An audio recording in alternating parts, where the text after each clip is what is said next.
রাকিব ছিল একটি ছোট্ট গ্রামে জন্ম নেওয়া দরিদ্র শিশু। তার বাবা একজন দিনমজুর আর মা গৃহিণী। তাদের সংসার খুব কষ্টে চলত। প্রতিদিন সকালে রাকিব উঠে মায়ের সঙ্গে হাঁস মুরগি দেখাশোনা করত, আর দুপুরে বাবার জন্য ভাত নিয়ে মাঠে যেত। রাকিবের সবচেয়ে বড় স্বপ্ন ছিল স্কুলে যাওয়া।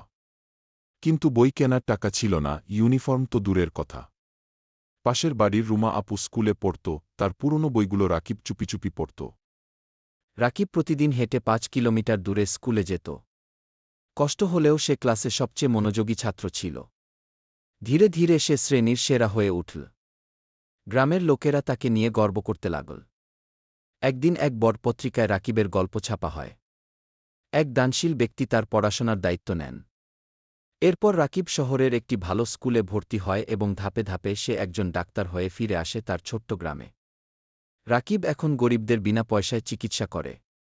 তার জীবন প্রমাণ করে, স্বপ্ন বড় হলে দরিদ্রতা কোনো বাধা হতে পারে না।